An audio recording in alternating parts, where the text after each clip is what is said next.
نفتخر بديمقراطية أن لا سيد في هذه البلاد، أن لا سيد في هذه البلاد، وأن الشعب هو السيد. ولا يمكن أبدا أن نفتخر بديمقراطية البوس على اليد والبوس على الجلبة، لأننا شعب حر، لأننا سياد. L'Europe vous accuse de chantage à la migration. Une compréhension des intérêts des uns et des autres. Oui, et ça veut dire que si les intérêts ne sont pas compris, vous ouvrez les vannes migratoires, qu'il y a à peu près 1500 mineurs qui sont passés du Maroc sur l'enclave de Ceuta et qu'en vertu de la loi, ces mineurs ne peuvent être ni accueillis ni renvoyés dans leur pays d'origine. Ils sont aujourd'hui en errance sur ce territoire à quelques kilomètres du royaume du Maroc.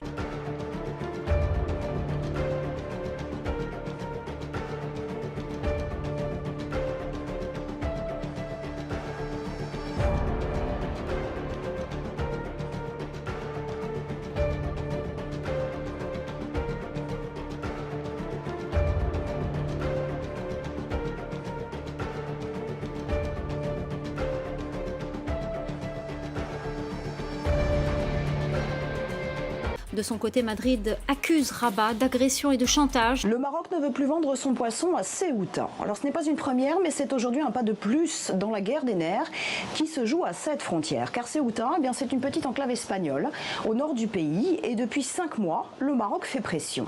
Alors en bloquant d'abord sa douane où passaient chaque jour des milliers de Marocains qui faisaient commerce des produits espagnols détaxés.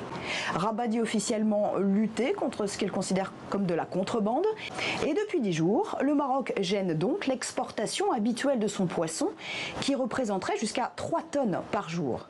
Alors tous les États là à Ceuta se vident, mais surtout l'angoisse monte quant aux intentions marocaines. Jusqu'où ira Rabat? C'est un dossier qui permet au Maroc de peser dans d'autres négociations. L'Espagne et le Maroc se rapprochent après le revirement de Madrid sur la question du Sahara occidental. Dans une déclaration conjointe, le souverain chérifien et le chef du gouvernement espagnol ont convenu d'inaugurer une nouvelle étape dans leurs relations. Le Premier ministre espagnol, victime d'espionnage via le système Pegasus. Le téléphone portable du socialiste Pedro Sánchez a été infecté par le logiciel espion israélien, de même que celui de la ministre de la Défense, Margarita Robles. Ce logiciel-là est produit fabriqué et vendu par une société israélienne qui s'appelle NSO Group, qui vend cette licence-là, qui est considérée comme une arme, c'est-à-dire la société NSO a besoin d'une validation par le ministère de la Défense israélien pour pouvoir exporter ce type d'arme-là. Comme une arme classique, en fait. Comme une arme classique. Pour Benny Gantz, en visite à Paris, en pleine affaire Pegasus, il est venu apporter des premiers éléments sur cette affaire à grande échelle et peut-être des réponses à cette question. Emmanuel Macron a-t-il été la cible d'un logiciel espion vendu avec l'approbation du gouvernement israélien ?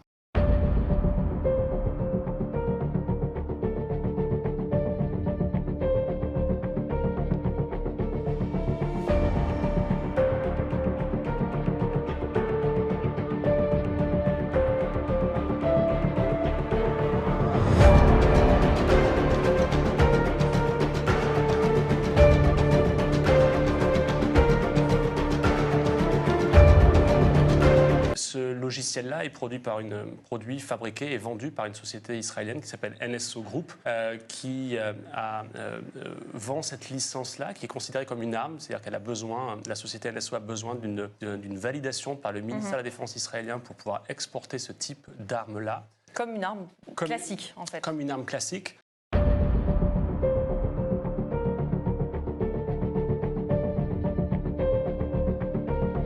Comment les services de renseignement marocains ont-ils réussi à localiser Abaoud ? Alors pour ce qui est du détail, difficile d'en savoir plus, car le principe même des renseignements et de ces services, c'est la confidentialité.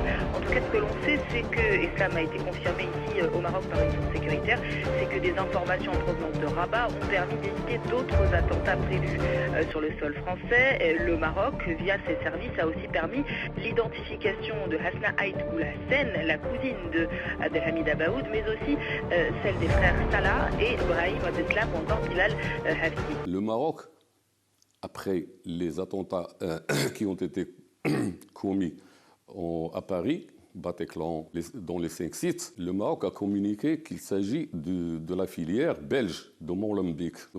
Et c'était vrai parce que par la suite, nous avons pu, grâce aux renseignements que nous avions, on a communiqué aux Français que l'animateur de tout ce groupe, qui n'était autre que Abdelhamid Abaoud, était toujours à Paris et qu'il était à Saint-Denis. C'est une information qui a été communiquée à temps et justement, ces renseignements ont permis aux Français d'éviter des attentats qui allaient être beaucoup plus graves que les attentats qui ont été commis 4 jours ou 5 jours avant. Dans mon cas, avec une précision, c'est 5 juillet, 5 septembre de 2019. Mais qu'est-ce qu'on faisait à cette période? Où est-ce qu'on était? Qui on a vu? Et là, on va retomber sur le fait qu'il y avait un débat, un forum des droits de l'homme au Maroc, dans lequel on était invité, dans lequel on a dit des choses. Et puis, l'ENAIG a enquêté sur le chef des services secrets marocains. Et donc, on a pu donner à nos amis de Forbidden des éléments de contexte qui ont permis de travailler, en rappelant que cette chaire, derrière ça, il y a nos confrères marocains qui sont la cible principale et qui ont été condamnés juste après ou au même moment à des années de prison dans des scénarios iniques et dont toutes les organisations de droits de l'homme. Il y a dans ces méthodes à la fois une très grande violence et puis une façon de se placer complètement en dehors de toute légalité.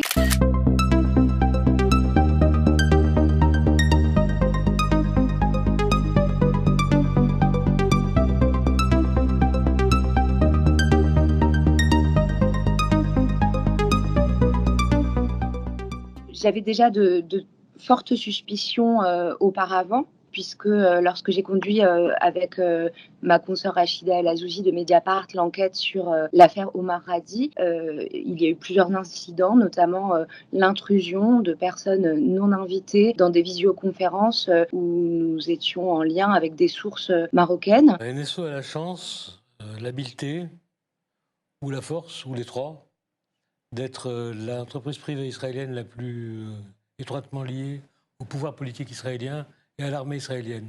Il suffit de regarder la liste des pays à qui les Israéliens ont vendu cette arme pour se rendre compte qu'ils ne sont pas très regardants, disons, sur les questions de droits de l'homme, sur les questions de la démocratie. Aucun des acheteurs de NSO, du Pegasus, n'est un pays particulièrement respectable. D'autre part, moi, j'ai un petit doute sur l'aptitude d'Israël à savoir ce qui se passe quand NSO est installé. Je serais très étonné qu'un pays qui est dans des rapports si compliqués que les pays arabes ne profite pas de la présence de son système d'espionnage dans les réseaux téléphoniques des pays arabes pour ne pas s'en servir. C'est possible. En tout cas, c'est par exemple une des raisons pour lesquelles la France n'est pas cliente de Pegasus. C'est la possibilité non nulle que Israël, le gouvernement d'Israël, ait accès d'une manière ou d'une autre aux informations collectées par Pegasus. Même si c'est pas en temps réel. Même si c'est pas en temps réel.